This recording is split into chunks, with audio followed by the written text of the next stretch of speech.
أعوذ بالله من الشيطان الرجيم بسم الله الرحمن الرحيم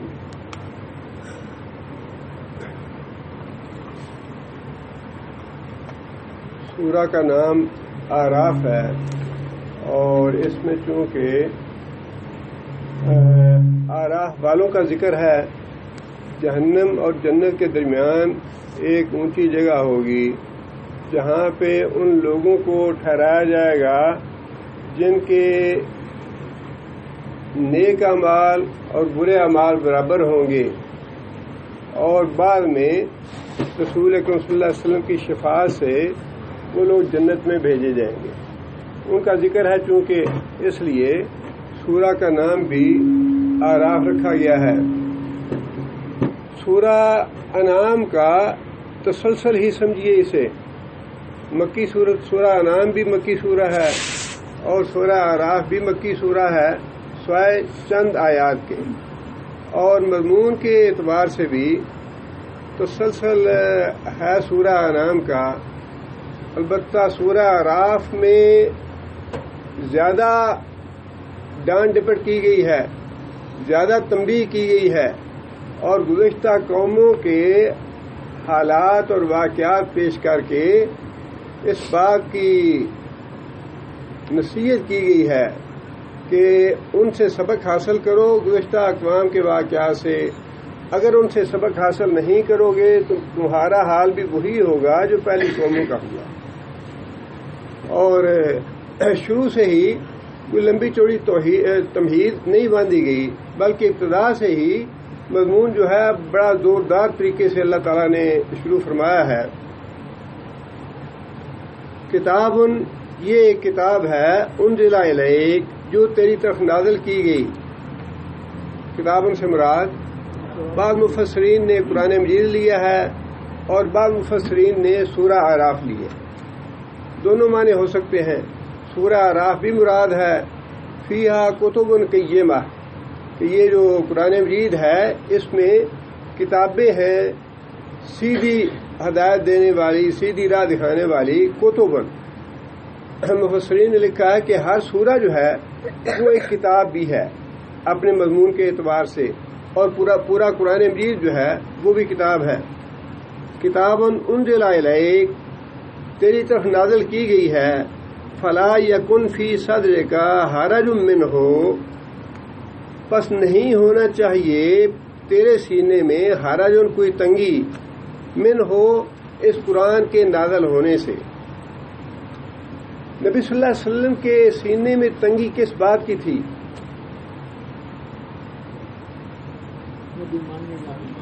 اس کی دو وجہ تھیں۔ ایک وجہ تو یہ کہ لوگ ان باتوں کا استہزاء اڑائیں گے، تمسخر کریں گے اور مانیں گے نہیں، اور دوسرا اس بات کا بھی نبی صلی اللہ علیہ وسلم کے دل پہ بوجھ رہتا تھا کہ جس طریقے سے یہ مجھے دعوت لوگوں کو دینی چاہیے، کہیں میرے طریقے میں کوئی ایسی خامی نہ رہ جائے جس کی وجہ سے لوگ انکار کرتے ہوں۔ دونوں باتیں تھیں، اور دونوں باتوں کا بوجھ تھا نبی صلی اللہ علیہ وسلم کے دل مبارک کے۔ فلا اللہ کا باخ النفس کا علی آثارہم ان لم یؤمنوا بہذا الحدیث اسفا، اے محمد صلی اللہ علیہ وسلم کیا آپ اپنے آپ کو ہلاک کر لیں گے اس وجہ سے کہ لوگ اس پہ ایمان نہیں لاتے؟ یہ بوجھ بھی تھا، اور دوسرا یہ بوجھ بھی تھا کہ لوگ تو یہ بات سننا پسند نہیں کرتے کہ 360 بتوں کو گرا دیا جائے، ان کو ختم کر دیا جائے، یا ان کا اختیار کچھ نہیں ہے، یا یہ کچھ نہیں کر سکتے، اور ان کی بجائے صرف ایک ہی اللہ ہے۔ یہ بات لوگ سننے کے لیے تیار ہی نہیں ہیں۔ دونوں باتیں تھیں۔ اللہ تعالیٰ نے فرمایا کہ اے محمد صلی اللہ علیہ وسلم، اللہ تعالیٰ نے یہ بات ارشاد فرما کے انزلا یہ کتاب تجھ پہ نازل کی گئی ہے، تو نے خود طلب نہیں کی، تیرے کہنے پہ ہم یہ کتاب نازل نہیں کر رہے، بلکہ یہ تو ہم اپنی مرضی سے اور اپنے حکم سے اور اپنی تدبیر سے کر رہے ہیں، اور اس کے لیے راستہ بھی ہم ہی ہموار کریں گے، تجھے اس بارے میں فکر کرنے کی ضرورت نہیں ہے۔ کون قبول کرتا ہے کون قبول نہیں کرتا، کون ایمان لاتا ہے کون ایمان نہیں لاتا۔ اللہ فرماتے ہیں کہ اے محمد صلی اللہ علیہ وسلم آپ بالکل بے پرواہ ہو جائیں اس بات سے، ہدایت دینا نہ دینا، اس پہ ایمان لانا نہ لانا، جھٹلانا یا اس کو مان لینا، اس کے بارے میں آپ فکر مند نہ ہوں۔ اس کے لیے راستہ ہموار کرنا یا اس کو لوگوں تک پہنچانا، اس کو پھیلانا اور لوگوں کو اس کا قائل کرنا، یہ ہماری ذمہ داری ہے۔ جس کو ہم چاہیں گے اس طرف لے آئیں گے، جس کو چاہیں گے اس کو چھوڑ دیں گے۔ اور اس کتاب کے نازل کرنے کا مقصد بھی بتا دیا، لِتُنذِرَ بِهِ، لِتُنذِرَ بِهِ، تاکہ اس قرآن کے ذریعے تو لوگوں کو آنے والے وقت سے ڈرا دے، برے انجام سے ڈرا دے۔ انسان کی فطرت میں اور مزاج میں اللہ تعالیٰ نے دونوں باتیں رکھی ہیں، طمع اور لالچ بھی رکھا ہے اور ڈراوا بھی رکھا ہے۔ بعض لوگ جو ہیں وہ اچھے پہلو کو فوراً قبول کر لیتے ہیں، نعمتوں کا حصول اور اللہ تعالیٰ کے احسانات، جنت کی نعمتیں، یہ جو ہے ترغیب کا پہلو ہے کہ لوگوں کو ترغیب دلائی جائے کہ لوگوں نیک عمل کرو گے تو یہ تمہیں انعام دیا جائے گا، یہ تمہیں اجر ثواب دیا جائے گا، یہ اللہ کی رحمتیں ہوں گی تجھ پہ، یہ ترغیب کا پہلو ہے۔ اور انذار کا پہلو یا ترہیب کا پہلو یہ ہے کہ لوگوں کو یہ ڈرایا جائے کہ اگر نیک عمل نہیں کرو گے، اگر گناہ کرو گے تو یہ مار پڑے گی، آگ میں ڈالے جاؤ گے۔ اور قرآن مجید نے حق ادا کر دیا اس بات کا کہ جو آدمی قرآن پڑھتا ہے، یہ ممکن نہیں ہے، قرآن مجید کا کوئی صفحہ ایسا نہیں ہے جس پہ اللہ تعالیٰ نے جنت اور دوزخ کا ذکر نہ کیا۔ قرآن مجید کے ہر صفحے پہ ترغیب بھی ہے، ترہیب بھی ہے۔ جنت کا اللہ تعالیٰ نے طمع بھی دیا ہے اور جہنم سے اللہ نے ڈرایا بھی ہے۔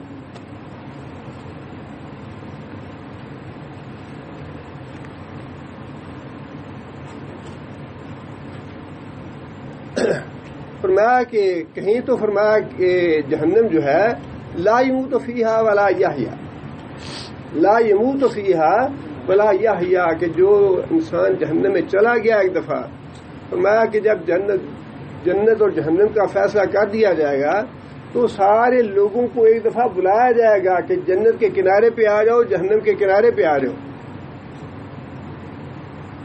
اور ایک مینڈا دکھایا جائے گا جنتیوں کو بھی اور جہنمیوں کو بھی، اور ان سے پوچھا جائے گا کیا تم اسے پہچانتے ہو؟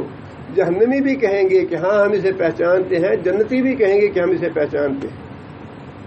اللہ تعالیٰ حکم دیں گے کہ یہ موت ہے، اس کو ذبح کر دو، موت ذبح کر دی جائے گی، اور عبدالآباد تک جو جہنم میں گئے ہیں مشرک لوگ اور کافر لوگ ہمیشہ ہمیشہ کے لیے جہنم میں رہیں گے، اور جو جنت میں چلے گئے وہ ہمیشہ ہمیشہ کے لیے جنت میں چلے جائیں گے۔ اب وہ ہمیشہ کی زندگی ہے جس کے بارے میں فرمایا کہ لا یموت فیہا ولا یحیا، نار اللہ الموقدہ التی تطلع علی الافئدہ انہا علیہم موصدہ فی امد ممددہ۔ آپ اندازہ لگائیے، یہ ہے تو باتیں ساری ایسی ہی کہ انسان کو ایمان بالغیب کا معاملہ ہے، کون آدمی کتنا اندازہ لگا سکتا ہے۔ نار اللہ الموقدہ، اللہ کی بھڑکائی ہوئی آگ، نار اللہ الموقدہ، اللہ کی بھڑکائی ہوئی آگ، علیہم موصدہ، بھڑکانے کے بعد جب جہنمیوں کو جہنم میں ڈال دیا جائے گا تو اوپر سے دروازے بند کر دیے جائیں گے۔ اور حضرت عبداللہ بن مسعود رضی اللہ تعالیٰ عنہ کہتے ہیں کہ اس طرح ٹھسے ہوئے ہوں گے لوگ، حرکت کرنے کی بھی جگہ نہیں ہوگی۔ حشر کے میدان میں اور جہنم میں فرمایا کہ ویسے تو آگ سرخ ہوتی ہے لیکن بڑکا بڑکا کے اتنا اس کو بڑکایا جائے گا کہ جہنم کی آگ بالکل سیاہ ہو جائے گی۔ فرمایا جس طرح تارکول ہوتی ہے، بچمن ہوتا ہے جس طرح، بالکل اس طرح ہوگی، کوئی آدمی کسی دوسرے کو اپنا ہاتھ نظر نہیں آئے گا۔ اوپر سے دروازے بند کیے جائیں گے. آپ اندازہ لگائیے، جس یہ سوچنے کی بات ہے یا انسان کو اپنے ذہن میں لانے کی بات ہے، گاڑی کا بونٹ کھول دیں آپ، انجن چلا ہوا ہو، کتنا انجن گرم ہوتا ہے شدید، وہاں آپ کسی کو بٹھا کے اوپر سے بونٹ کا دروازہ بند کر دیں، پھنس جائے آدمی پوری طرح اور اس آگ کے اوپر بیٹھے، کیا کیفیت ہوگی؟ ایک آدمی کو کہے گا میں کروڑوں روپے دینے کے لیے تیار ہوں لیکن اس سے مجھے بچا لو. کوئی آدمی یہ قبول کرنے کے لیے تیار نہیں ہوگا کہ گاڑی کا بونٹ کھول کے اوپر مجھے بٹھا کے اوپر سے بونٹ بند کر دیا جائے. اس سے زیادہ تکلیف دی ہوگی جہنم کی آگ. علیہم موصدہ فی امد ممددہ، فرمایا کہ بڑے بڑے لمبے ستون ہوں گے جن کے ساتھ زنجیروں سے باندھ دیا جائے گا ان کو. وَتَرَى الْمُجْرِمِينَ مُقَرَّنِينَ فِي الْأَصْفَادِ، تم مجرموں کو دیکھو گے کہ زنجیروں میں جکڑے ہوئے ہیں، حرکت نہیں کر سکتے. آگ کے ستون ہوں گے، آگ کی زنجیریں ہوں گی، آگ کے فرش ہوں گے، آگ کے بستر ہوں گے، آگ کی کناتیں ہوں گی، آگ کی دیواریں ہوں گی، ہر چیز آگ کی ہوگی. اور بڑا بڑا جسم دے دیا جائے گا انسان کو تاکہ برداشت کرے اس آگ کو، لیکن کیفیت یہی ہوگی کہ لا یموت فیہا ولا یحیا، کہ نہ وہ زندگی ہوگی نہ موت ہوگی. فرمایا کہ جہنم کے حارث سے کہیں گے کہ اللہ سے کہو کہ ہمیں موت دے دے. موت کی تمنا کریں گے جہنم والے، اور حارث یہ کہیں گے خازن جہنم کے، کیا اللہ کا کوئی رسول یا اللہ کا کوئی نمائندہ تمہارے پاس نہیں آیا جو تمہیں بتاتا ہے کہ تمہارا یہ حال ہوگا قیامت کے دن اگر تم ایمان نہ لائے، اگر اللہ کے رسولوں کو جھٹلا دیا، کتابوں کو جھٹلا دیا، اللہ پہ ایمان نہ لائے. وسیق الذین کفروا الی جہنم زمرا فاذا جاؤوها، فرمایا کہ اس کا جو خزانچی ہوگا، جو خازن ہوگا، وہ پوچھے گا ان سے الم یاتکم رسل منکم یتلون علیکم آیات ربکم وینذرونکم لقاء یومکم ھذا، کیا کوئی پیغمبر نہیں آیا تھا تمہارے پاس، کوئی مولوی نہیں آیا تھا تمہارے پاس، کوئی عالم تمہارے پاس نہیں آیا تھا، ینذرونکم، جو ڈراتا تمہیں، لقاء یومکم ھذا، آج کے دن کی اس ملاقات کا، آج کے اس حشر سے تمہیں ڈرا دیتا، تمہیں خبردار کر دیتا. اور جہنمی اعتراف کریں گے بلا کیوں نہیں، مولوی تو آئے تھے، علماء بتاتے رہے، پیغمبر بھی آئے، اللہ کے نیک لوگ آئے ہمارے پاس، ہمارے گھر کے دستک دیتے رہے، کنڈیاں کھڑکاتے رہے ہمارے گھر کی. ولیکن حقت کلمۃ العذاب علی الکافرین، لیکن ہم نے کام ایسے کیے کہ اللہ کا عذاب ہمارے اوپر چسپاں ہو گیا، اللہ نے فیصلہ عذاب کا کر دیا ہمارے لیے. قیل ادخلوا ابواب جہنم خالدین فیہا وبئس مثوى المتکبرین. فرمایا کہ اب تمہارے لیے نجات کی کوئی راہ نہیں ہے، تمہارے لیے کوئی مدد نہیں ہے، تمہیں کوئی چھڑا نہیں سکتا. خالدین فیہا، تمہیں ہمیشہ رہنا ہے اسی میں.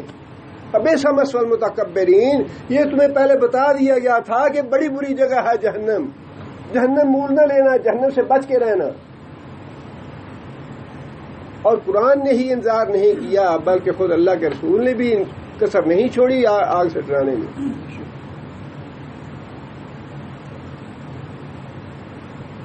صحابی کہتے ہیں کہ ہم نے دیکھا نبی صلی اللہ علیہ وسلم مسجد میں بیٹھے ہوئے تھے، تشریف فرما تھے مسجد میں.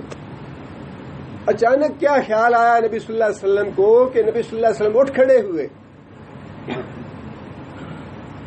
ہوئے. نبی صلی اللہ علیہ وسلم کی چادر مبارک جو تھی وہ کندھے پہ تھی اور چادر مبارک گھسٹ رہی تھی. نبی صلی اللہ علیہ وسلم کی زبان مبارک پہ یہ الفاظ تھے، یا ایھا الناس انذرتکم النار انذرتکم النار انذرتکم النار، لوگوں میں نے تمہیں آگ سے ڈرا دیا ہے، میں نے آگ سے ڈرا دیا ہے، آگ سے ڈرا دیا ہے. فرمایا کہ آگ سے بچو. اگر کچھ نہیں دے سکتے، اگر تمہارے پاس آگ سے بچنے کے لیے کچھ نہیں ہے، کھجور کا چھلکا دے کے بچنے کی کوشش کرو. اگر اور کچھ نہیں ہے تمہارے پاس تو کھجور کا چھلکا دے کے آگ سے بچنے کی کوشش کرو. اور اگر وہ بھی تمہارے پاس نہیں ہے، اچھی بات کہہ کے آگ سے بچو، اچھی بات کہو کسی سے. خیر کی بات کہو کسی سے، شاید اللہ کو وہی پسند آ جائے تمہیں جہنم سے بچا دے۔ قوا انفسکم واہلیکم نارا، جہنم کی آگ سے بچاؤ اپنے آپ کو بھی، اپنے بال بچوں کو بھی۔ علیہا ملائکہ وقودھا الناس والحجارہ، اور یاد رکھو کہ اس کا ایندھن جو ہے پتھر اور انسان ہے۔ پتھر کی آگ ہو یا کوئی بھی ہو، اللہ نے فرمایا کہ جب ذرا سی بھی دھیمی پڑنے لگے گی تو ہم اس آگ کو اور بھڑکا دیں گے، عذاب میں کمی نہیں آنے دیں گے۔ علیہا ملائکۃ غلاظ شداد، بڑے سخت اور بڑے اکھڑ قسم کے فرشتے جو ہے مقرر کیے ہیں ہم نے اس کو۔ لا یعصون اللہ ما امرہم، اللہ جو حکم دیتا ہے اس میں ذرہ برابر نافرمانی نہیں کرتے فرشتے۔ اللہ نے جس کا حکم دینا ہے کہ اس کی چمڑی ادھیڑ دو، ایک لمحے کے لیے انتظار نہیں کریں گے، ایک لمحے کے لیے رحم نہیں آئے گا ان کے دل میں، چمڑی فوراً ادھیڑ کے رکھ دیں گے۔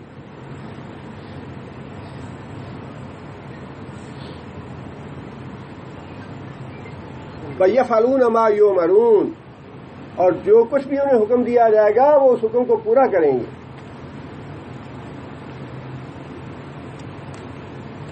اللہ تعالیٰ نے یہ کتاب نازل کرنے کا سبب بیان فرمایا کہ ہم نے یہ کتاب نازل کیوں کی، لِتُنذِرَ بِهِ، کہ اس کتاب کے ذریعے لوگوں کو ڈرائے، اور قرآن نے کوئی کسر نہیں چھوڑی ڈرانے میں، بڑی وضاحت کے ساتھ بتا دیا۔ تلفح وجوہہم النار وہم فیہا کالحون، ان کا جسم جو ہے گوشت چاٹ جائے گی آگ، اور جبڑے باہر نکل آئیں گے، خوفناک شکل بن جائے گی۔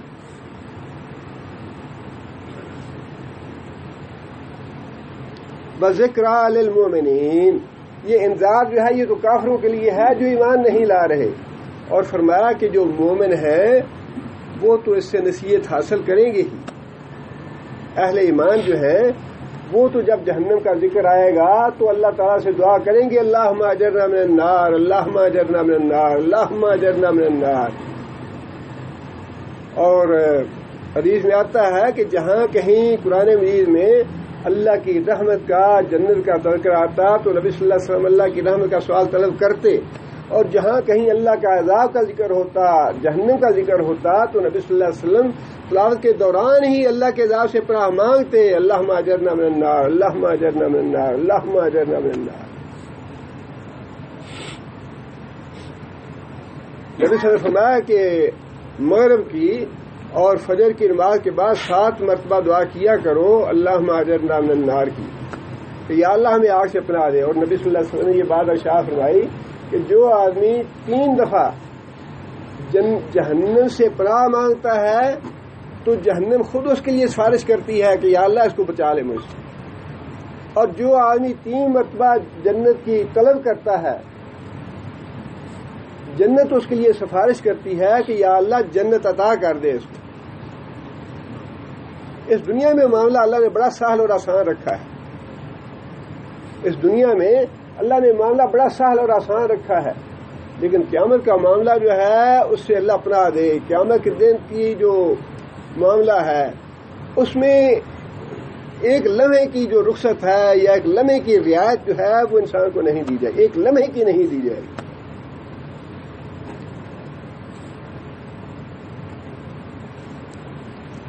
آگے پھر اللہ فرماتے ہیں اتبعوا ما انزل الیکم من ربکم، اتبعوا پیروی کرو، ما انزل جو نازل کیا گیا، الیکم تمہارے طرف، من ربکم تمہارے رب کی طرف سے۔ مخاطب کون ہے؟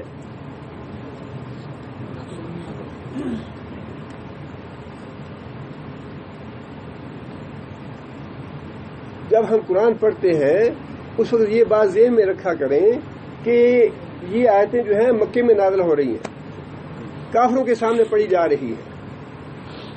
آج تو ہم الحمدللہ اپنے گھروں میں سنتے ہیں، خود پڑھتے ہیں، علماء سے سنتے ہیں، قراء سے سنتے ہیں، کیسٹیں سنتے ہیں، ہمیں یہ تعجب کی باتیں نہیں لگتی، لیکن ذرا اندازہ لگائیے کہ جب یہ آیتیں پہلی بار نازل ہوئی ہوں گی کافروں کے سامنے، اور نبی صلی اللہ علیہ وسلم پہلی بار کافروں سے یہ کہتے ہوں گے اللہ نے مجھے یہ بات ارشاد فرمائی ہے، اللہ نے یہ نازل کی ہے، یہ وہی نازل ہوئی ہے مجھ پہ، تو کافر کیسی کیسی باتیں اور کیسا کیسا تمسخر مذاق اڑاتے ہوں. جب کافروں کو پہلی دفعہ یہ بات کہی گئی اتبعوا ما انزل الیکم من ربکم کہ اے کافرو جو تمہارے رب کی طرف سے حکم نازل ہوا ہے اس کے پیچھے چلو، اس کی پیروی کرو. تو کافر جو ہے وہ کیسی باتیں بناتے ہوں گے نبی صلی اللہ علیہ وسلم کے لیے. لو جی یہ آ گیا اپنی چودراہٹ بنانے کے لیے. پیغمبروں کو بھی یہی کہا گیا کہ یہ جی اپنی چودراہٹ بنانا چاہتے ہیں. آج بھی جو ملک میں دین کی بات کہے، اسلام کی بات کہے، اس کے پیچھے لگنا صدر صاحب کا، پرائم منسٹر صاحب کا اپنی حد تک سمجھتے ہیں کہ ہم پرائم منسٹر ہو کے، پریزیڈنٹ ہو کے، گورنر ہو کے اس 2 ٹکے کے مولوی کی بات مانے. بالکل معاملہ وہاں بھی وہی تھا. وہ چودھری صاحب بنے ہوئے تھے ابو جہل، اس کا ساری عمر یہی خناس دماغ سے نہیں نکلا کہ اس یتیم بچے کی باتیں مان کے ہم اس کے پیچھے چلیں. جب پہلی دفعہ یہ باتیں نازل ہوئیں اس وقت یہی جو معاملہ تھا، یہی جو ناسور تھا اور یہی جو کینسر تھا، یہ حائل تھا درمیان میں تعصب اپنی چودراہٹ کا اور نبی صلی اللہ علیہ وسلم کے ایک عام آدمی ہونے کا، کہ ایک عام آدمی جو ہے وہ ہمیں یہ باتیں کہے اور ہم اس کے پیچھے چلیں. یہ تو ہماری توہین اور ہماری بے عزتی ہے، ہماری سرداری ختم ہوتی ہے اس سے.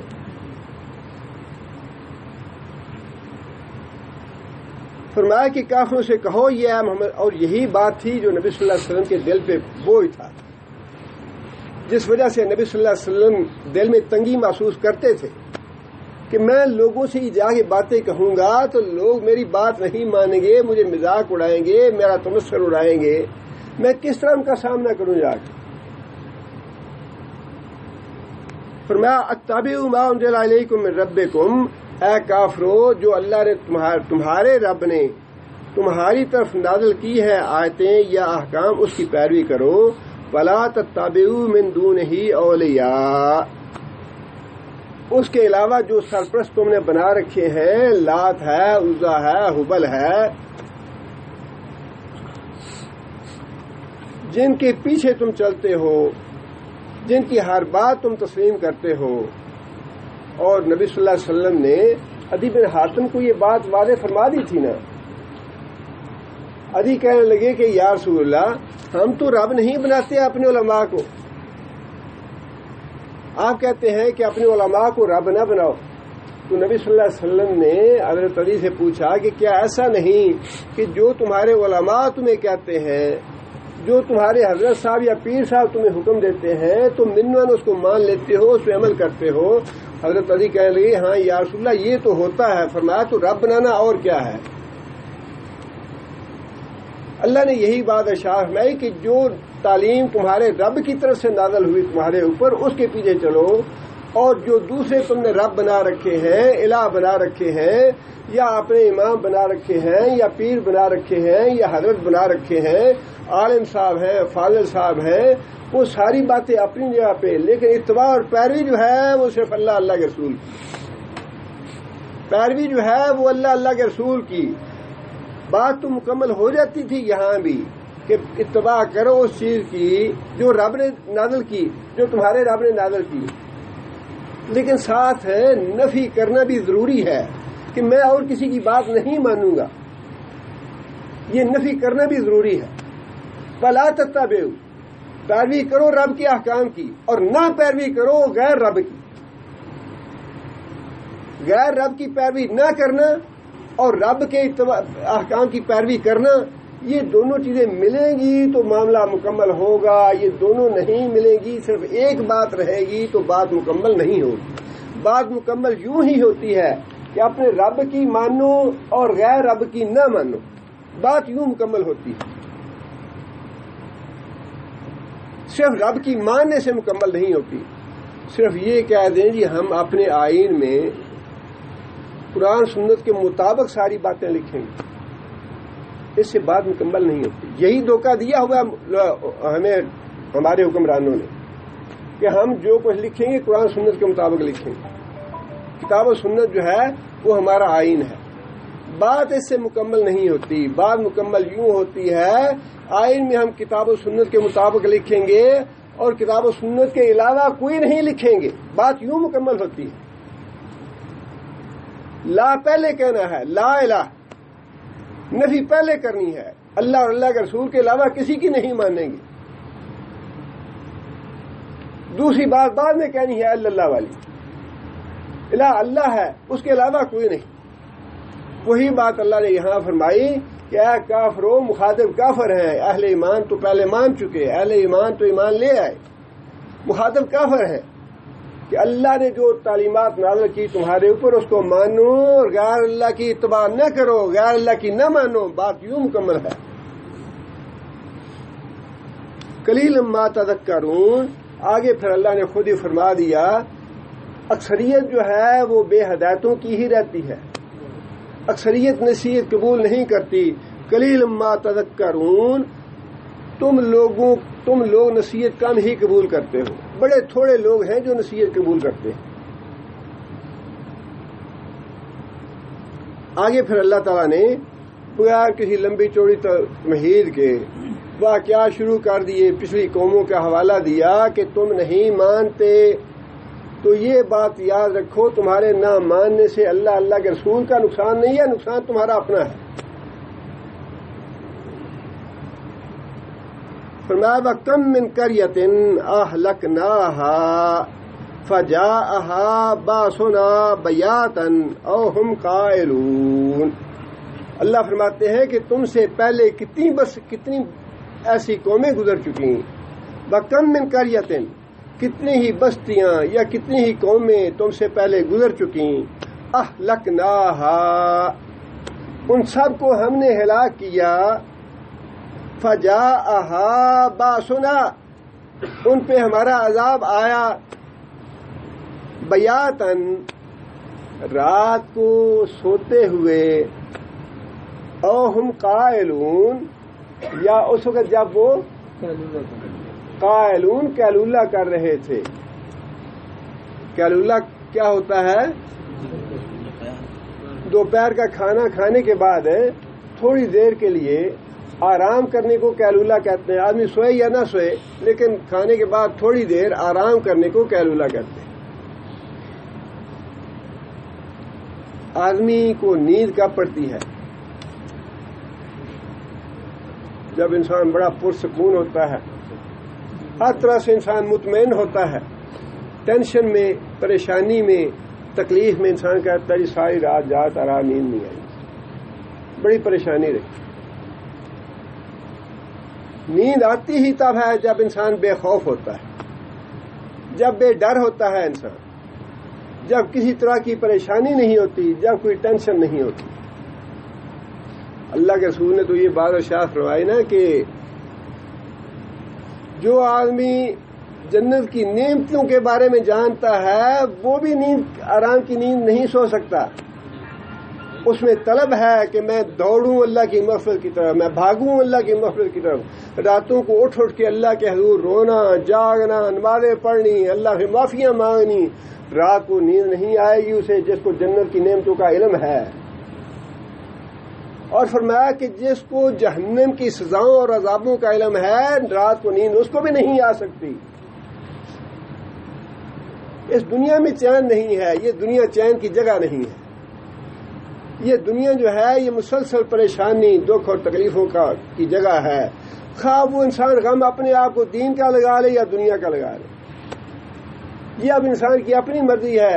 آپ نے دکھ اور یہ زندگی جو ہے یہ گزرنی دکھ اور رنجوں میں ہی ہے. لقد خلقنا الانسان فی کبد کا معنی مشقت. ہم نے انسان کو پیدا ہی مشقت میں کیا ہے. ساری زندگی تم نے محنت کرنی ہے، مزدوری کرنی ہے، محنت کرنی ہے. یہ پریشانیاں، دکھ، تکلیفیں یہ سارے تمہارے ساتھ رہنے ہی رہنے. اب یہ انسان کی اپنی مرضی ہے کہ یہ دکھ اور غم اور رنج جو ہے دنیا کے اپنے آپ کو لگا لے یا دین کے لگا لے. دین کے بھی رنج اور غم ہے. جس کو دین کا رنج اور غم ہے، جس کو دین کا درد ہے یا دکھ ہے، وہ نہ خود سوتا ہے نہ اپنے گھر والوں کو سونے دیتا ہے. اپنے آپ کو بھی باندھ کے رکھے گا، اپنے گھر والوں کو بھی باندھ کے رکھے گا، اپنے گھر کو بھی باندھ کے رکھے گا.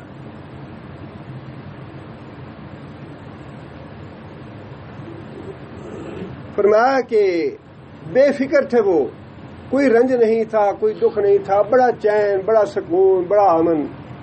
آمنتم من فی السماء یخسف بکم الارض، کیا تم لوگ اللہ سے بے ڈر ہو گئے ہو، بے خوف ہو گئے ہو؟ یخسف بکم الارض، کہیں ایسا نہ ہو کہ اللہ زمین میں دسا دے تمہیں. ہم اپنی آنکھوں سے دیکھتے نہیں ہیں دائیں بائیں، کتنے زلزلے آتے ہیں، کبھی ادھر زلزلہ آتا ہے، کبھی مشرق میں آتا ہے، کبھی مغرب میں آتا ہے، کبھی عرب میں آتا ہے، کبھی کہیں آتا ہے، کبھی کہیں آتا ہے. یہ کیوں آتے ہیں زلزلے؟ یا یہ اللہ کے عذاب یا اللہ کی پکڑ جو ہے وہ ہمارے آگے پیچھے کیوں آ رہی ہے؟ کیا ہم اندھے ہیں؟ کیا بہرے ہیں؟ کیا جاگتے نہیں؟ کیا جاہل ہیں؟ جانور ہیں ہم یا انسان ہیں؟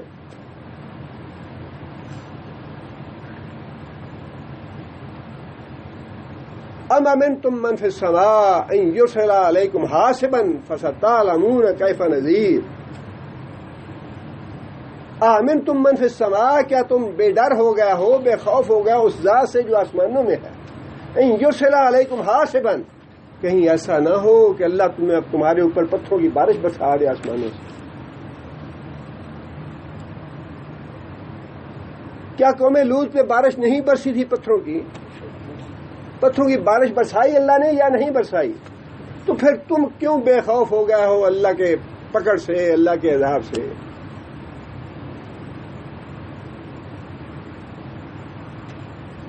فرمایا کہ تم سے پہلی کتنی قومیں ایسی گزر چکی ہیں جن کو ہم نے ہلاک کیا، اور وہ بڑے امن کے ساتھ اور بڑے سکون کے ساتھ نیند کر رہے تھے، یا پھر دوپہر کے وقت کھانا کھانے کے بعد قیلولہ کر رہے تھے، بڑے مطمئن تھے، بڑے خوشباش تھے، بڑی رنگینیوں میں پڑے ہوئے تھے. یہی مصیبت ہے کہ جب انسان ان دنیا کی رنگینیوں میں پڑتا ہے بھول جاتا ہے کہ کوئی اللہ بھی ہے جو پکڑ لے گا. جوانی ہے، پیسہ ہے، منصب ہے، جب یہ چیزیں آتی ہیں تو انسان اندھا بن جاتا ہے، واقعی اندھا ہو جاتا ہے انسان. اپنے دل کے دروازے بند کر لیتا ہے، آنکھوں پہ پٹیاں باندھ لیتا ہے، کانوں پہ پردے ڈال لیتا ہے انسان.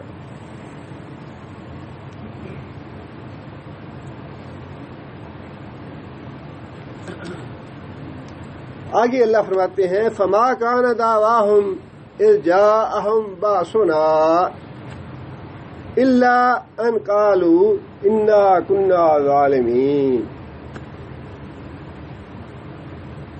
فما کان دعواہم، جب ہمارا عذاب اور ہماری پکڑ آئی ان پہ، ما کان دعواہم، پھر اس وقت ان کی پکار اس کے علاوہ کچھ نہیں تھی. اذ جاءہم باسنا، جب ہمارا عذاب ان پہ آیا، الا مگر ان قالوا، انہوں نے خود یہ بات کہی، انا کنا ظالمین، کہ واقعی ہم ہی ظالم تھے، ظلم ہم نے کیا اپنی جانوں پہ.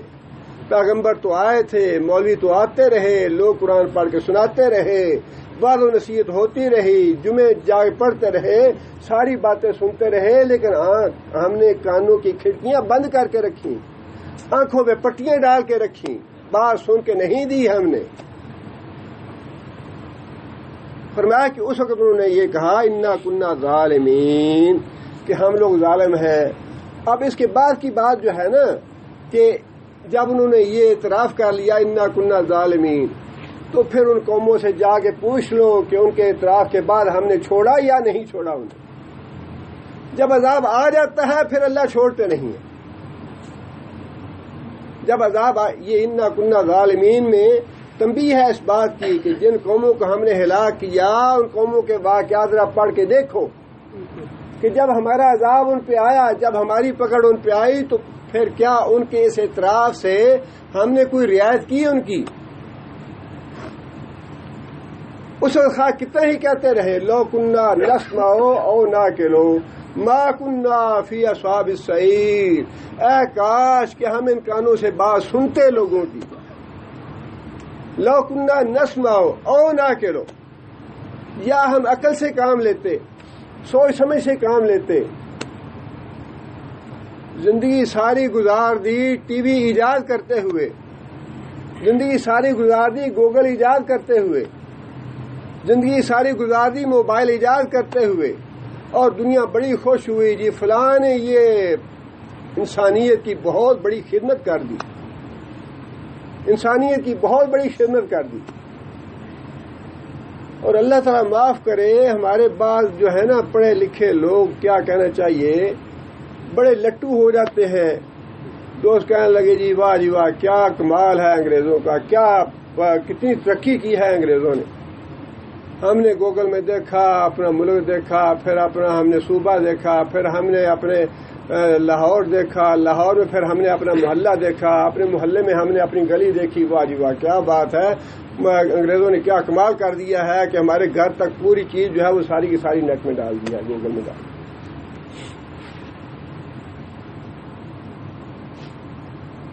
اللہ تعالیٰ معاف کرے، مت ہماری بھی ماری ہوئی ہے، مت ان کی بھی ماری ہوئی ہے، لیکن مت ہماری بھی ماری ہوئی ہے۔ ہم یہ نہیں دیکھتے کہ ان کا رخ جو ہے دنیا کی محنت کرنے کا وہ کس طرف ہے، ان کی سمت جو ہے کون سی ہے محنت۔ سمت کو صحیح کرنا بڑا ضروری ہے کہ میں اپنی زندگی جو ہے کس محنت میں گزار رہا ہوں، میری سمت کون سی ہے، میری منزل کون سی ہے۔ اور آپ نے یہ خبر پڑھ لی ہوگی نا کہ یورپ میں ایک تابوت بنانے والی کمپنی نے یہ کوشش کر رہی ہے کہ ایسے تابوت تیار کیے جائیں کہ مردہ جو اس میں دفن کیا جائے وہ مستقل طور پہ ہمیشہ کے لیے آڈیو اور ویڈیو موسیقی جو ہے وہ اس میں دیکھ سکے۔ ایسے تابوت کے اندر ایسا انتظام کر دیا جائے کہ آڈیو اور ویڈیو موسیقی جو ہے اس کے اندر مسلسل چلتی رہے تاکہ مردے کو بڑی راحت اور بڑا سکون ملے قبر میں جا کے۔ یہ ہے سمت محنت۔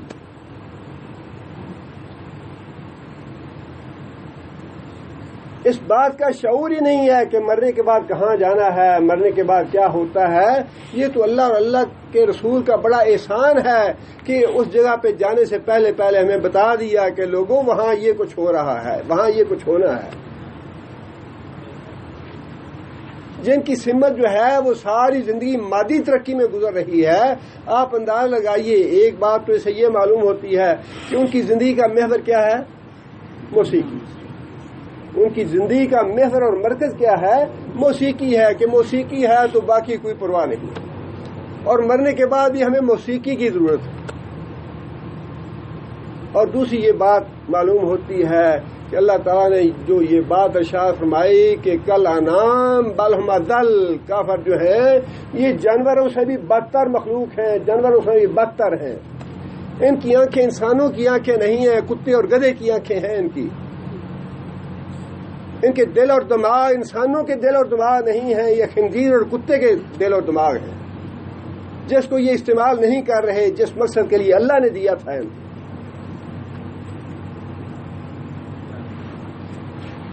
یہ دل اور دماغ جو ہے نا، آج ہم پرواہ نہیں کر رہے کہ یہ اللہ نے کیوں دیا ہمیں، یہ آنکھیں اللہ نے کیوں دی ہمیں، یہ کان اللہ نے کیوں دیے ہمیں۔ ہاں جی فلاں آدمی بڑا چالاک، بڑا تیز اور بڑا طرار اور بڑا تاجر ہے، بڑا پیسہ کماتا ہے۔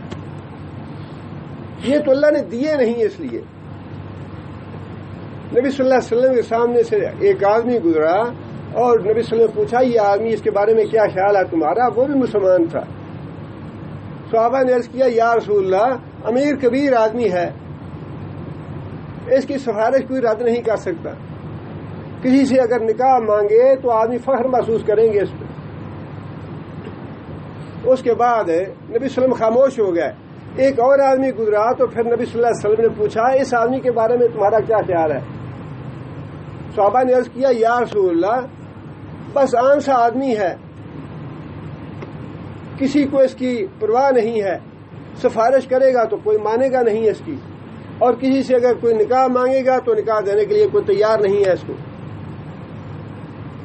فرمایا کہ اس آدمی جو پہلے گزرا ہے ساری زمین اس آدمی سے بھر جائے تو ساری زمین کے بھرے ہوئے لوگ اس سے ایک آدمی کے برابر نہیں ہو سکتے۔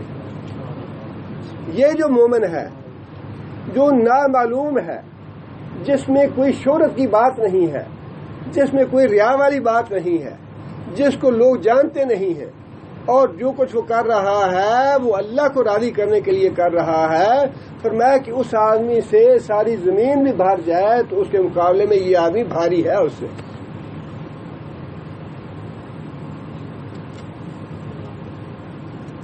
فرمایا کہ جب اللہ کی پکڑ آ جائے، جب اللہ کا عذاب آ جائے تو پھر اعتراف کرنا کوئی فائدہ نہیں دے گا، اعتراف کرنا کوئی فائدہ نہیں دے گا۔ آپ کہتے رہے انا کنا ظالمین، بد ہضمی ہے، اللہ نے فائدہ دے دیا، پرواہ نہیں کی، پھر بد ہضمی کی، پھر بد ہضمی کی، آخر میں بد ہضمی جو ہے وہ لے کے بیٹھ گئی، بستر میں پڑ گئے، ڈاکٹر آگے پوچھے گا کیا ہوا، ڈاکٹر کو فوراً بتا دیں گے جی مجھ سے یہ بد پرہیزی ہوئی ہے، میں نے یہ کیا ہے، سارا اعتراف کریں گے یہ غلطی یہ غلطی یہ غلطی۔ لیکن جب اللہ کی طرف سے بیماری آتی ہے تو پھر غلطی کا اعتراف فائدہ نہیں دیتا۔ یہ پتہ ہے بد پرہیزی نہیں کرنی چاہیے، یہ پتہ ہے فلاں فلاں چیز سے پرہیز کرنی ہے، یہ چیز نقصان دیتی ہے، یہ چیز نقصان دیتی ہے، یہ جب پتہ ہے تو پتہ ہونے کے بعد جب جو پرہیز کر لے گا اس کے لیے فائدہ ہے، جو اس سے بد پرہیزی کرے گا، بد پرہیزی کرنے کے بعد جب نقصان ہوگا، بیماری آ جائے گی تو اعتراف کرنے کا کوئی فائدہ نہیں، پھر تو بیمار ہو گیا آدمی۔ وَقُلْ رَبِّ أَعُوذُ بِكَ مِنْ هَمَزَاتِ الشَّيَاطِينِ وَأَعُوذُ بِكَ رَبِّ يَحْضُرُونَ، بڑی کام کی بات بتائی اللہ نے۔ وَقُلْ رَبِّ أَعُوذُ بِكَ مِنْ هَمَزَاتِ الشَّيَاطِينِ، اے مسلمانوں اللہ تعالیٰ سے یہ پناہ طلب کرتے رہو کہ یا اللہ شیطان سے ہم تیری پناہ طلب کرتے ہیں۔ وَأَعُوذُ بِكَ رَبِّ يَحْضُرُونَ، اور یا اللہ ہم اس بات سے پناہ طلب کرتے ہیں کہ ہمیں اکساہٹ دیں یہ آ کے، اکسائیں ہمیں شیطان آ کے، ہمارے دل میں آ کے وسوسے ڈالیں، اس سے شیطان کی پناہ، یا اللہ تیری پناہ طلب کرتے ہیں۔ آگے کیا ہے؟ حَتَّى جَاءَ أَحَدَكُمُ الْمَوْتُ وَقَالَ رَبِّ ارْجِعُونِي، وہ کہیں ایسا نہ ہو کہ شیطان کے ساتھ مل جاؤ، شیطان سے دوستی کر لو، اور پھر جب موت کا وقت آ جائے تو پھر یہ رونا شروع کرو، رب ارجعونی، یا اللہ تھوڑا سا وقت اور دے دے۔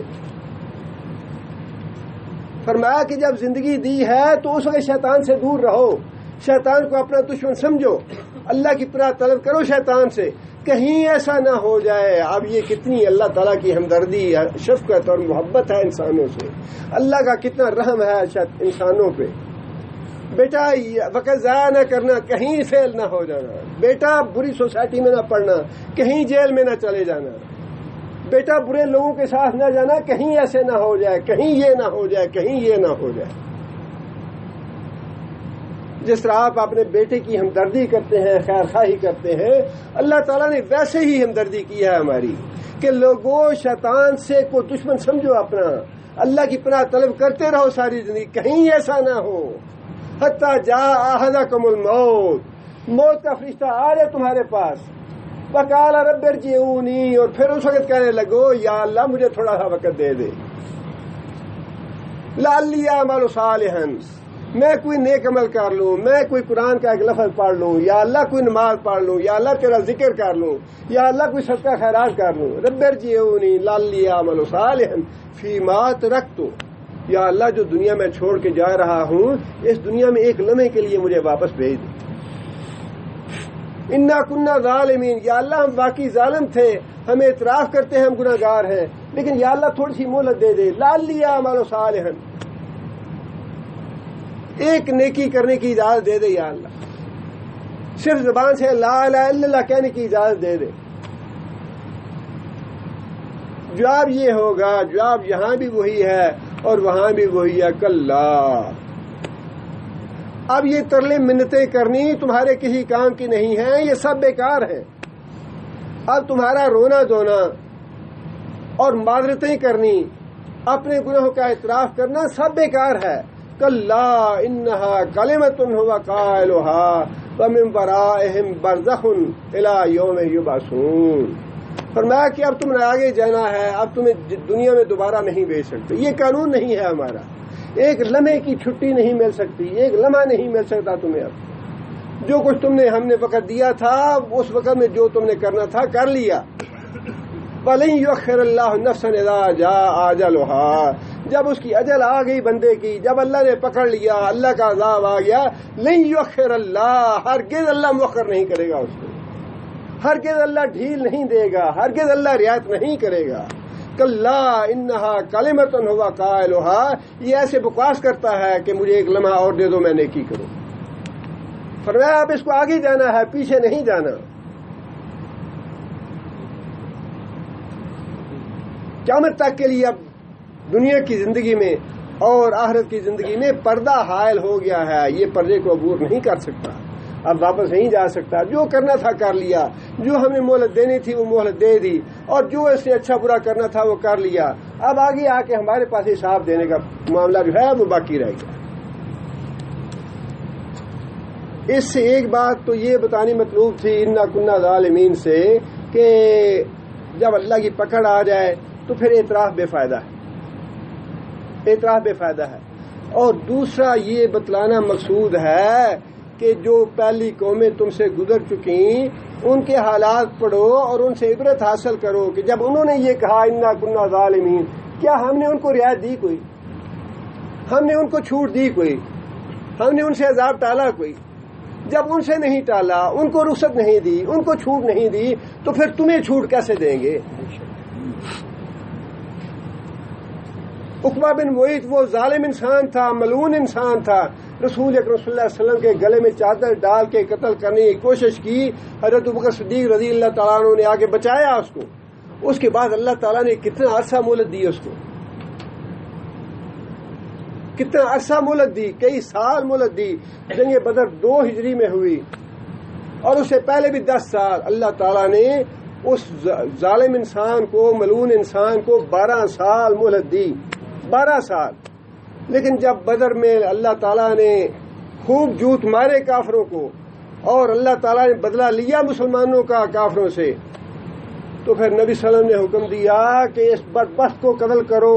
جب قتل کرنے کے لیے صحابی اٹھا تو کہتا ہے یا رسول اللہ میرے بال بچوں کا کیا بنے گا؟ یہ ہے وہ بات، جب پکڑ آ گئی تو پکڑ میں رعایت نہ اللہ دے گا نہ اللہ کا رسول دے گا. اب پکڑ آ گئی ہے، اب جتنے مرضی منتیں مانگتے رہو، جتنی مرضی روتے رہو، جتنے مرضی گڑ گڑاتے رہو، یا رسول اللہ میری اولاد ہے پیچھے، یا اللہ میری بیوی پیچھے ہے، یا اللہ میرا فلاں پیچھے ہے، میرا فلاں پیچھے ہے. کہنے لگا یا رسول اللہ میرے بچوں کا کیا بنے گا؟ فرمایا تیرے بچوں کے لیے جہنم ہے، تیرے لیے بھی جہنم ہے، تیرے بچوں کے لیے بھی جہنم، اللہ یہ کہ کوئی ایمان لے آئے. اس کے بچوں سے ایمان لائے، اللہ نے نصیب کیا انہیں ایمان. لیکن جب اللہ کی پکڑ آ گئی تو پھر وہ کتنا بھی روتا رہے، کتنا بھی رعایت مانگتا رہے، کتنا بھی گڑ گڑاتا رہے، منتیں کرتا رہے، فرمایا کہ نہیں اب جہنم ہے تمہارے لیے. حکم دیا قتل گردن اڑا دو اس کی. اور اس سے عبرت ہمیں بھی حاصل کرنی چاہیے، کہیں اللہ کی پکڑ آ نہ جائے ہمارے گناہوں کو. تحتعون باللیل والنہار، تم سارے کے سارے گناہ گار. کوئی اپنے آپ کو متقی اور پرہیزگار ہونے کا دعویٰ نہ کرے، اور نہ کوئی کسی کو حضرت صاحب اور ولی بنا کے بیٹھے. اللہ کے رسول نے صحابہ کو معاف نہیں کیا، ہم نے تو اپنے بت خود بنا لیے ہوئے ہیں. میرا یہ بت ہے، میرا یہ بت ہے، میرا یہ بت ہے. یہ جتنی قبریں اور خانقاہیں بنی ہوئی ہیں یہ بت ہیں ہمارے، جنہیں ہم نے پاک بنا رکھا ہے، اپنا سفارشی بنا رکھا ہے.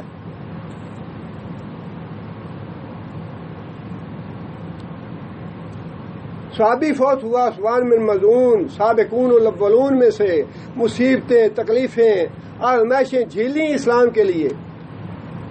لیکن جب فوت ہوئے تو جو جس گھر میں جس کا بھائی بھائی بنایا ہوا تھا اس گھر کی خاتون نے یہ بات کہی، اللہ تمہیں عزت دے، اکرمک اللہ یا عثمان، اللہ نے تجھے عزت دی. اللہ کے رسول نے فوراً پکڑ لیا کہ تو نے اس کو کیسے اکرمک اللہ کہا؟ تجھے پتا ہے کہ اللہ اس سے بات پوچھ نہیں کرے گا، یا کوئی گناہ نہیں ہوا اس سے. اللہ نے اگر کسی بات میں پکڑ لیا تو تم نے کیوں اکرمک اللہ کہا؟ تمہیں پتا ہے اس بات کا یہ اللہ کا ولی ہے. اللہ کے رسول کا صحابی فوت ہو جائے اس کے لیے تو اللہ کے رسول بات پوچھ کریں کہ یہ کلمہ نہ کہو اس کے لیے. اور ہم نے اپنے گلی گلی محلے محلے ولی بنا رکھے ہیں. یہ اللہ کا پہنچا ہوا، یہ اللہ کا بزرگ ہے، یہ مقرب ہے، یہ بچائے گا، یہ سفارش کرے گا.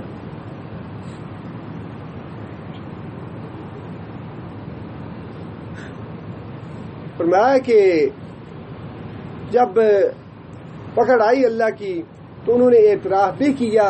اور دوسری وارننگ ہے اس میں کہ اللہ تعالیٰ نے پکڑانے کے بعد کسی کو چھٹی نہیں دی، پکڑانے کے بعد اللہ تعالیٰ نے کسی کو رعایت نہیں دی. لہذا اللہ کا عذاب آنے سے پہلے اللہ کی پکڑانے سے پہلے بندے بننا ہے. تو پکڑانے کے بعد کوئی اگر کہے جی میں اب بندہ بنتا ہوں، اب نیک بنتا ہوں، تو وہ قابل قبول نہیں ہو. تاریخ سے سبق حاصل کرو. آگے پھر اللہ تعالیٰ نے یہ بات ارشاد فرمائی فَلَنَسْأَلَنَّ الَّذِينَ أُرْسِلَ إِلَيْهِمْ وَلَنَسْأَلَنَّ الْمُرْسَلِينَ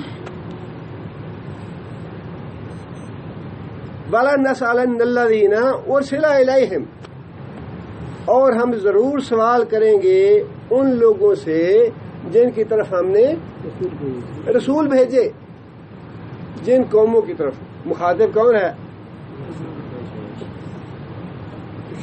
یہ بات ہر آیت میں ذہن میں رکھیں. مکہ کے کافر مخاطب ہیں اس کے. مکہ کے کافروں کو یہ بات کہی جا رہی ہے کہ صرف رسولوں سے ہی قیامت کے دن جواب دہی نہیں ہوگی، بلکہ قوموں سے بھی جواب دہی ہوگی. ہم تمہاری طرف محمد صلی اللہ علیہ وسلم کو بھیج رہے ہیں، اور ہم تم سے بھی سوال کریں گے کہ محمد صلی اللہ علیہ وسلم تمہارے پاس آئے، تم نے محمد صلی اللہ علیہ وسلم کو کیا جواب دیا؟ محمد صلی اللہ علیہ وسلم کی اطاعت کی یا نہیں کی؟ ایمان لائے محمد صلی اللہ علیہ وسلم پہ یا ایمان نہیں لائے؟ محمد صلی اللہ علیہ وسلم تو گلی گلی یہ آواز دیتے رہے قولوا لا الہ الا اللہ تفلحوا. ربنا اننا سمعنا منادی ینادی للایمان ان آمنوا بربکم. وہ منادی تو گلی گلی یہ ندا دیتا رہا آمنوا بربکم کہ لوگوں اپنے رب پہ ایمان لاؤ. ربنا اننا سمعنا منادی ینادی، اور وہ آواز تو آج بھی آ رہی ہے، 1400 سال کے بعد بھی آ رہی ہے نبی صلی اللہ علیہ وسلم کی آواز. قولوا لا الہ الا اللہ تفلحوا، کہ لوگوں لا الہ الا اللہ کہو گے تو کامیاب ہوگے، نہیں کہو گے تو جہنم میں جاؤ گے. اہل ایمان کو یہی حکم ہے کہ جب وہ یہ پڑھیں کہ ربنا اننا سمعنا منادی ینادی للایمان ان آمنوا بربکم آمنا فآمنا فاکتبنا مع الشاہدین. یا اللہ ہم ایمان لے آئے، فاغفر لنا ذنوبنا وکفر عنا سیئاتنا وتوفنا مع الابرار. یا اللہ ہم نبی صلی اللہ علیہ وسلم کی ندا پہ، نبی صلی اللہ علیہ وسلم کی بات پہ، نبی صلی اللہ علیہ وسلم کی دعوت پہ ایمان لے آئے ہیں. فاغفر لنا ذنوبنا، یا اللہ اب ہمارے گناہ معاف فرما دے. وکفر عنا سیئاتنا، ہمارے نامہ اعمال سے ہمارے گناہ ختم کر دے. وتوفنا مع الابرار، اور یا اللہ ہمیں نیک لوگوں کی رفاقت عطا فرما، صالحین کے ساتھ ہمیں موت دے.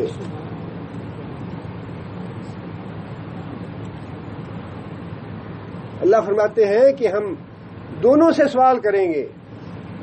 فوربک لنسألنہم اجمعین، تیرے رب کی قسم، لنسألنہم اجمعین، جتنی بھی مخلوق ہے جنات میں سے انسانوں میں سے ایک ایک سے ہم نے سوال کرنا ہے، ایک ایک سے بات پوچھ کرنی ہے. یہ نہ سمجھے کہ جماعتوں سے جواب طلبی ہوگی، لیڈروں سے جواب طلبی ہوگی، بڑے لوگوں سے جواب طلبی ہوگی. فرمایا کہ لنسألنہم اجمعین، ایک ایک انسان سے اور ایک ایک دن سے ہم سوال کریں گے کہ تم کیا کر کے آئے ہو دنیا. نبی صلی اللہ علیہ وسلم فرمایا کہ قوم نوح سے اللہ تعالیٰ سوال کریں گے، ساری قوموں سے اسی طرح سوال کیا جائے گا کہ ہم نے تمہاری طرف پیغمبر بھیجا تھا، تم نے کیا جواب دیا اس کو. قوم نوح کہے گی کہ یا اللہ ہماری طرف تو کوئی پیغمبر آیا ہی نہیں. انسان بڑا عقل مند اور بڑا چالاک اور بڑا ہوشیار بنتا ہے کہ قیامت میں اللہ سے ہی بات کرے گا کہ کسی طرح جان چھوٹے ہماری. آج تو ریکارڈ جلا دیتے ہیں، غائب کر دیتے ہیں اور کہتے ہیں جی ہمارے ہاتھ بالکل صاف ہیں، بالکل کرپشن نہیں کیا ہم نے. کوئی ثبوت ہے تو دکھاؤ. وہاں اللہ بڑے ثبوت پیش کر دیں گے. ایک ثبوت نہیں، اتنے ثبوت ہوں گے، اتنے ثبوت ہوں گے کہ کوئی انسان فرار اختیار کر نہیں سکے گا.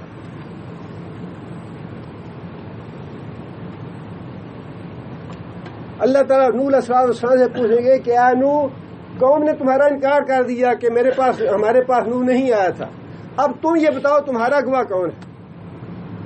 تم ثبوت پیش کرو کہ واقعی تم نے جا کے توحید کی دعوت دی تھی انہیں. رب انی دعوت قومی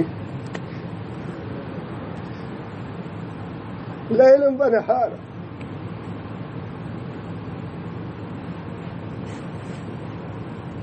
ثم انی دعوتہم جہارا ثم انی اعلنت لہم واسررت لہم اسرارا.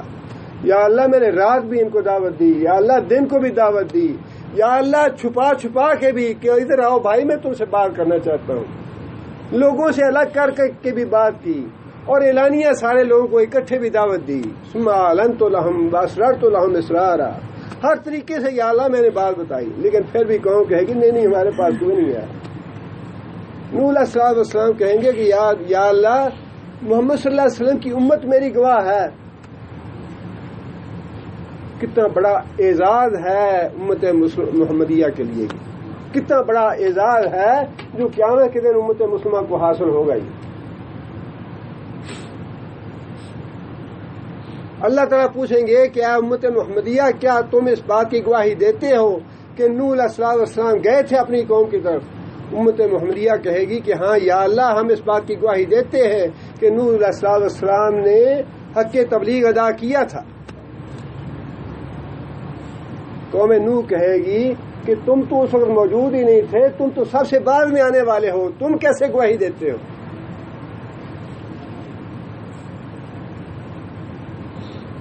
امت محمدیہ کہے گی کہ ہم نے جو کچھ قرآن میں پڑھا تھا اور محمد صلی اللہ علیہ وسلم نے جو بتایا تھا ہم اس کی بنیاد پہ گواہی دیتے ہیں.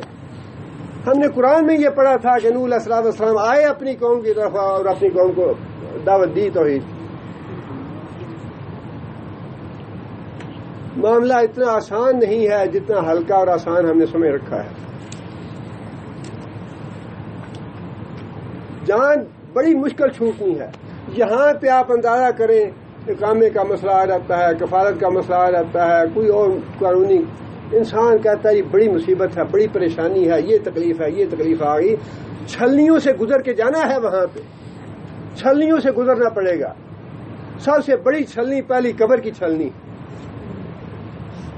اس کے بعد حشر کی چھلنی ہے، اس کے بعد میزان کی چھلنی ہے، اس کے بعد پلسرات کی چھلنی ہے، اس کے بعد کنترا کی چھلنی ہے. بڑی چھلنیاں ہیں جہاں سے چھن چھن کے جانا ہے، اور بڑے نصیب والے ہوں گے جو ان چھلنیوں سے گزر کے پہنچیں گے آگے.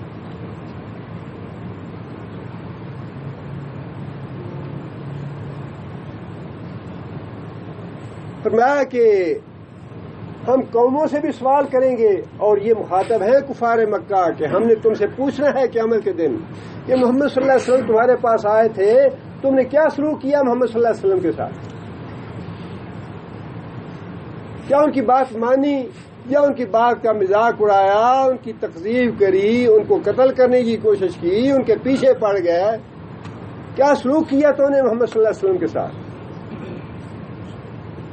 اور آگے فرمایا کہ وَلَا نَسْأَلَنَّ الْمُرْسَلِينَ، رسولوں سے بھی ہم پوچھیں گے، چھوڑنا کسی کو بھی نہیں ہے. رسولوں سے بھی جواب طلبی ہونی ہے.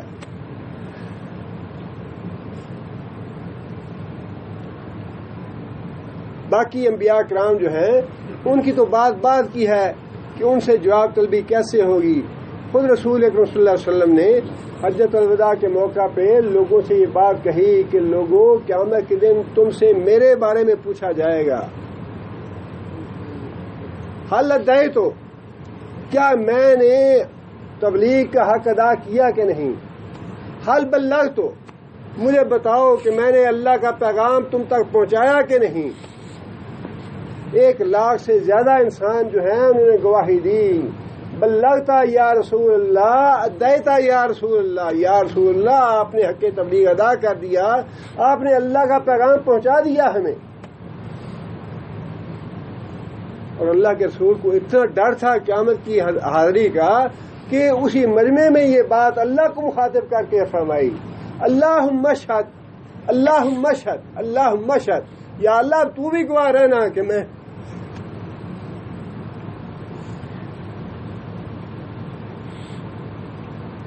نے اپنا کام کرنے میں کوئی کوتاہی نہیں کی، یا اللہ تیرا دین میں نے پہنچا دیا،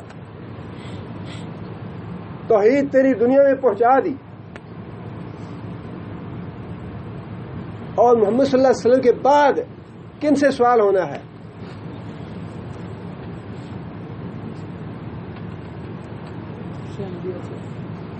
نبوت کا دروازہ بند ہو گیا اور قیامت تک کے لیے نبی صلی اللہ علیہ وسلم ہے، نبی صلی اللہ علیہ وسلم تو فوت ہو چکے،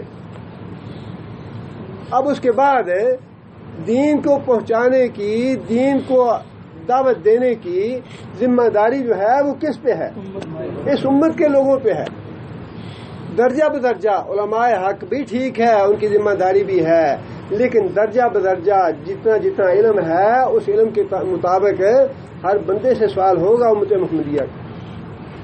جتنا جتنا علم ہے ٹھیک ہے، جس عالم کا علم زیادہ ہے اس سے زیادہ سوال طلبی ہوگی، جس کا اس سے کم ہے اس سے کم ہوگی، جس کا اس سے کم ہے اس سے کم ہوگی، لیکن یہ مت سمجھیں کہ آدمی چھوٹ جائے گا، چھوٹنا کوئی بھی نہیں ہے۔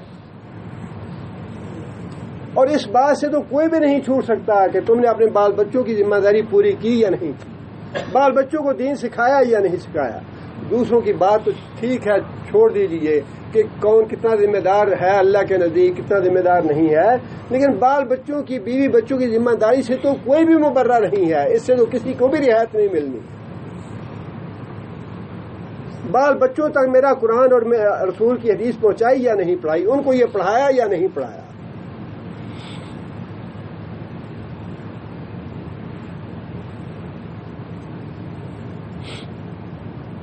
آگے پھر اللہ تعالیٰ نے یہ بات ارشاد فرمائی ہے، فَلَا نَقُصَّنَّ عَلَيْهِمْ بِعِلْمٍ وَمَا كُنَّا غَائِبِينَ، کہ یہ جو باتیں ہم آگے بتانے والے ہیں تمہیں، قوم نوح کی بات ہے، قوم صالح کی بات ہے، قوم شعیب کی بات ہے، قوم لوط کی بات ہے، قوم ہود کی بات ہے، یہ سارے واقعات آگے آنے والے ہیں۔ اللہ فرماتے ہیں کہ یہ جو باتیں ہیں ہم بیان کر رہے ہیں بعلم، علم کی بنیاد پہ، اس میں کوئی خطا یا غلطی نہیں ہوگی، یہ واقعی ایسا ہی ہوا جیسا ہم آگے بیان کرنے والے ہیں۔ وما كنا غائبین، اور ہم دنیا کے لوگ جو ہیں ان کے معاملات سے غافل نہیں ہیں، ہم کہیں دنیا کو بنا کے غائب نہیں ہو گئے، مخلوق کو پیدا کر کے ہم ان سے غافل نہیں ہو گئے، ہم پوری طرح جانتے ہیں کون کیا کر رہا ہے۔ وما كنا غائبین، ہم غائب نہیں ہیں۔ سورہ انعام میں توحید کے دلائل بھی ہیں، توحید کا رد بھی ہے، اور توحید شرک کا رد بھی ہے، شرک کی مذمت بھی ہے، اور بعض مسائل اور احکام بھی ہیں، لیکن ان کا جو ہے نا انداز وہ ذرا دھیما دھیما ہے۔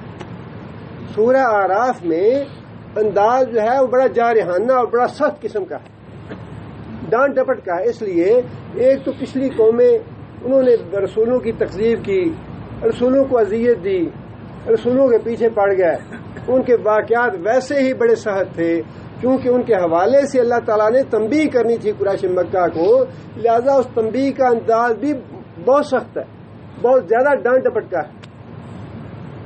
آگے اللہ تعالیٰ نے وہ واقعات بیان فرمائے ہیں، اور وہ واقعات بیان فرمانے سے پہلے بھی اللہ تعالیٰ نے آدم علیہ السلام کا اور شیطان کا جو واقعہ ہے وہ بھی بیان فرمایا ہے۔ اللہ تعالیٰ سے دعا ہے کہ اللہ تعالیٰ نے نیک عمل کرنے کی توفیق عطا فرمائے۔ رمضان کے حوالے سے